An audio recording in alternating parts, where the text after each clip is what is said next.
Unang-una,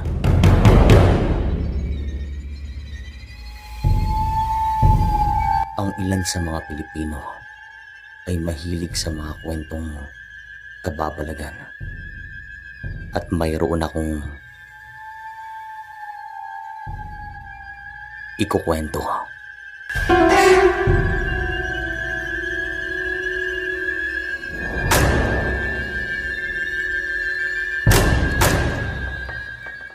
Magandang araw sa inyo. Itong karanasang ito ay nangyari sa bahay na kinalakihan ng aking misis. Ito pala ang pangalawang pagpunta ko doon. At yung una ay nung kami namamanhikan. Sadyang napakalayo ng kanilang probinsya mula sa amin. Kaya hindi agad na nakakapunta doon. Isang hapon pagkatapos ng aking trabaho, ay niyaya ako ng aking katrabaho na mag-inuman sa isang talipapa. Subalit may kung anong nag-udyok sa akin na tanggihan ito. Kahit na nakasanayan kong uminom ng alak pagkatapos ng trabaho. Sa pagdating ko naman sa labas ng aming bakuran, ay nakita ko si Mrs. na merong kinakausap sa loob ng bahay. Kaya naman agad akong pumasok para tignan kung sino iyon. At habang papalapit ako, ay napapansin ko na maluwa-luwa ang mga mata ng aking asawa. Nakita ko naman ang kanyang kuya na nakaupo. Tawagin natin siya sa pangalang Crisanto. "O bayaw, ba't naparito ka?" Tanong ko sa kanya. Bayaw, pumanaw na si tatay. Nandito ako upang ipaalam sa inyo. At kung pwede, umuwi kayo doon. Kahit sa araw lang ng kanyang libing." Sagot naman ni Crisanto. "O sige bayaw, hahanapan ko ng paraan." Sagot ko naman at agad naman siyang tumango. Sa araw na ito ay doon siya nagpalipas ng gabi sa bahay. Kinabukasan ay maaga din po itong umuwi at makikita naman ang kalungkutan sa mukha ng aking asawa. Sa pagdating ko naman sa aking pinagtatrabahuan, ay agad kong kinausap ang isa kong katrabaho. Nanghiram ako ng malaking halaga nang sa ganun ay makauwi kami sa probinsya ng aking asawa. Mabuti naman at pinagbigyan niya ako. Ganun din ang aming boss. Kaya kinakahapunan, sa pagdating ko sa bahay ay nakita ko ang aking asawa na nakaupo sa labas ng bahay. Malalim ang kanyang iniisip. Agad ko naman siyang nilapitan at niyakap. "Tigpitin mo ang ating mga gamit at uuwi tayo sa inyo." Biglang sabi ko sa kanya at agad naman siyang nagulat. "Sigurado ka? Saan ka kumuha ng pera?" Tanong naman niya at agad ko namang sinabi. Hindi nga nagtagal ay kumaripas ito ng takbo papasok sa loob ng aming kwarto.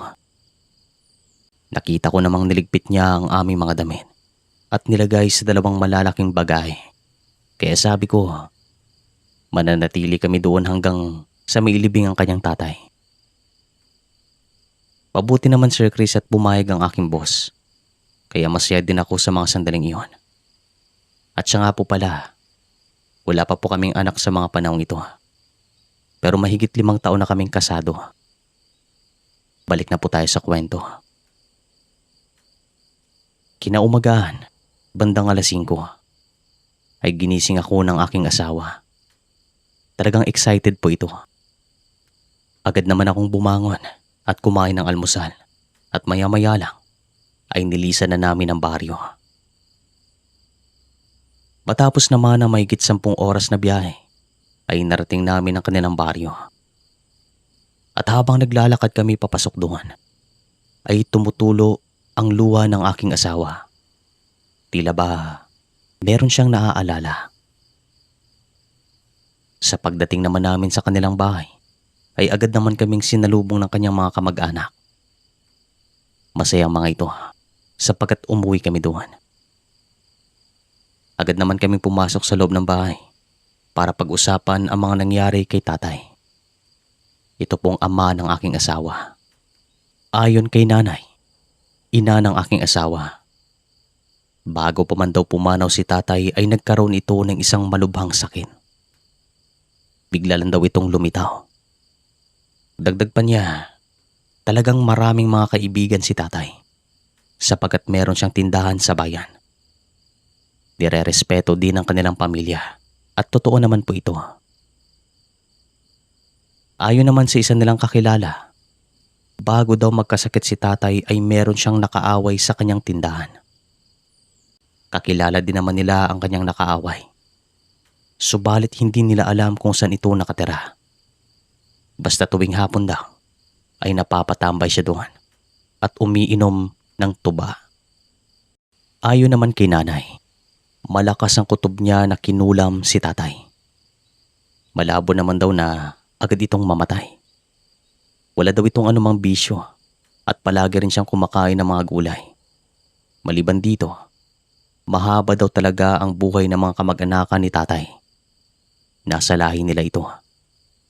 Kaya talagang nagtataka sila kung bakit ganun ang nangyari. Ikukwento ko na lang po ang kwento ni nanay para mas maging klaro sa inyo. Isang gabi, sa pagdating daw ni tatay, ay nagsabi ito na gusto niyang uminom ng napakalamig na tubig kasi naiinitan daw ito at parang napapaligiran ng mga apoy. Naliligo na rin daw siya ng pawis. Agad naman daw na bumili si nanay ng yelo sa kanilang baryo at bumalik kaagad sa kanilang bahay. Sa kanyang pagdating ay nakita daw niya si tatay na nakaupo sa mahabang upuan at tila ba nahihirapan sa paghinga. Kaya dito na daw siya kinabahan at kinutuban ng masama. "Gusto mo bang dalhin ka namin sa bahay pagamutan?" Tanong daw ni nanay sa kanya at patango-tango lamang ito. Tinawag naman ni nanay ang kanyang mga anak na nakatira lang din naman sa kanilang baryo. Agad naman nilang dinala si tatay sa bahay pagamutan. Pero ayon sa mga sumuri, normal naman daw ang lahat. Kaya nagtakang mga ito. Unti-unti ring bumalik ang kanyang dating sigla. Kaya napagpasyan na lamang nila na umuwi. At sabi ni Crisanto, baka pagod lang daw kaya nagkaganoon si tatay. Sa kalagitnaan naman daw ng biyahe pa uwi, ay may nakita si nanay na malaking ibon na tila ba sumusunod sa mga ito. Nakasakay lamang sila sa tricycle at si nanay daw ay nakaupo sa likuran kaya nakita niya ito. Malaki daw ang ibon na iyon, kulay itim. At kung hindi mo daw tititigan ng mabuti, ay talagang hindi mo makikita. Sapagkat kulay itim nga ito at gabi pa. Namumula din daw ang mga mata. Sa pagdating daw nila sa kanilang bahay, ay maayos naman daw ang pakiramdam ni tatay. Nag-igib pa nga daw ito ng tubig sa may poso at nilagyan ng mga naglalakihang drum sa likod ng kanilang bahay. At bandang 8:00, ay kusa lang naman daw itong humiga sa kama at natulog. Kinabukasan daw sa pagising ni nanay ay agad niyang tinignan si tatay. Pero nakita niya itong namumutla at napansin niya na maraming bangaw sa loob ng kanilang kwarto o langaw. Isa daw itong indikasyon na kinukulam si tatay. Talagang naniniwala si nanay na ito ang nangyari sa kanya. "Mahal, gising na. Magbubukas pa tayo ng tindahan," sabi daw ni nanay kay tatay at agad namang minulat ni tatay ang kanyang mga mata. "Magpapahinga na muna siguro ako. Ang sama ng pakiramdam ko," sagot daw ni tatay sa kanya. "O sige, magluluto ako ng sabaw. Magpahinga ka lang dyan," sagot naman daw ni nanay. Sa kalagitnaan daw ng kanyang pagluluto, ay narinig niyang sumigaw si tatay. Kaya dali-dali itong tumungo sa kanilang kwarto. "Anong nangyayari? Ano ang nararamdaman mo?" tanong daw ni nanay sa kanya. "Ang sakit ng mga binti ko. Parang tinutusok," Nangingilo? Sagot naman daw ni tatay. Agad namang tinawag ni nanay sina Crisanto at napagpasya nilang dalhin ulit si tatay sa bahay pagamutan.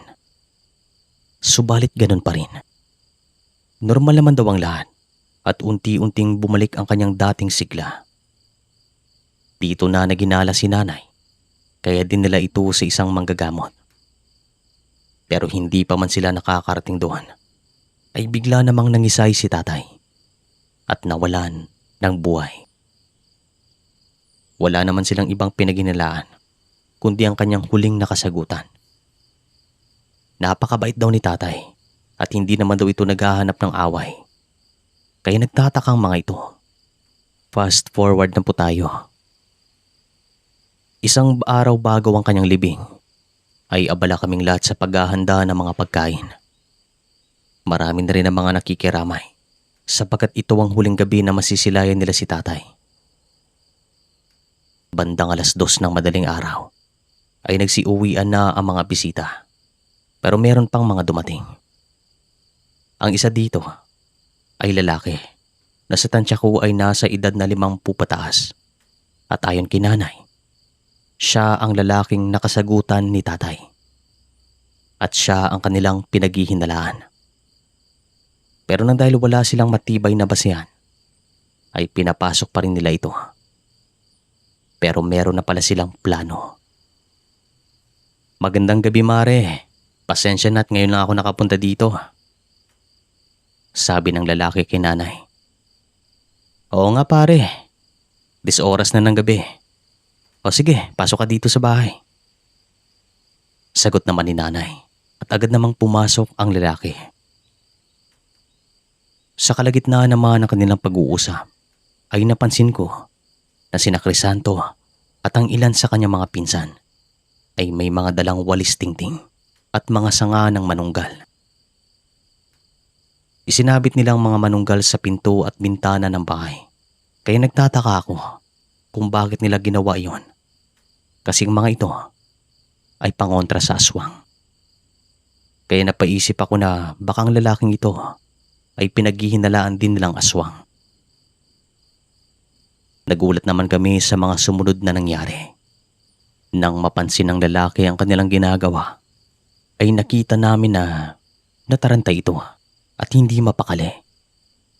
At noong isasabit na sana ni Crisanto ang mga manunggal sa pinto ng kusina, ay agad na tumakbo ang lalaki papunta doon at itinulak ang pinto. Kaya ito nakalabas ng bahay. Agad naman siyang hinabol ni Crisanto habang sumisigaw ng, "Ikaw ang dahilan ng pagkawalan ni tatay. Ikaw!" Pero hindi niya ito naabutan. At ayon sa kanya ay mabilis kong kumilos ang lalaki. Maliksi at parang hindi pangkaraniwan. Pero ayon naman kay nanay, hindi pa ito sapat na basihan. Bandang 3:00 ng madaling araw ay binulabog kami sa bahay. Nakarinig kami ng malakas na kalabog sa bubungan na tila ba malaking tao ang lumundag doon. Yung mga aso ay nagsimula na ring umalulo. At bigla namang uminit ang simoy ng hangin. Pakiramdam namin ay napapaligiran kaming lahat. Iba't ibang tunog din ng ibon ang nadidinig namin. Pero si Crisanto at ang kanyang mga pinsan ay naglakas loob na lumabas ng bahay para hamunin ang mga ito. Nagdala ka pa ng kasama. Kung talagang matapang ka, magpakita ka sa amin. Dali, magpatayan tayo. Galit na sabi ni Crisanto. Pinapamukha lang niya na siya ang gumawa. Pasigaw na sabi naman ni nanay at agad kaming nakarinig ng mga kalabog sa bubungan na tila ba pinagsusuntok ito. O ano? Magpakita ka duwag. Tandaan mo, kapag makita ka namin sa daan, hindi kami magdadalawang isip.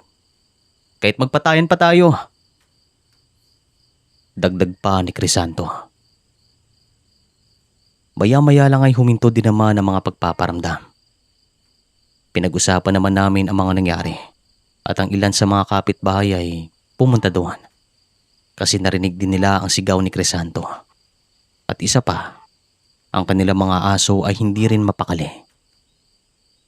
Tumatahol ang mga ito habang nakatingin sa bahay. Talagang nabahala silang lahat, kaya sila pumunta sa amin.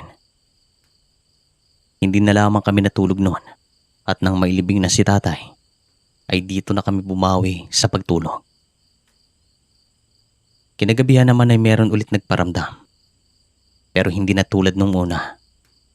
Pero kinabukasan ay nagising na lang kami sa sigaw ni nanay. Ang kanilang dalawang aso na talagang inaalagaan ni tatay ay patay na. Wala namang anumang sugat sa katawan. Kaya labis naman ang galit na naramdaman ni Crisanto at ng kanyang mga kapatid. Grabing ginawa sa kanila. Dinamay pati ang mga aso.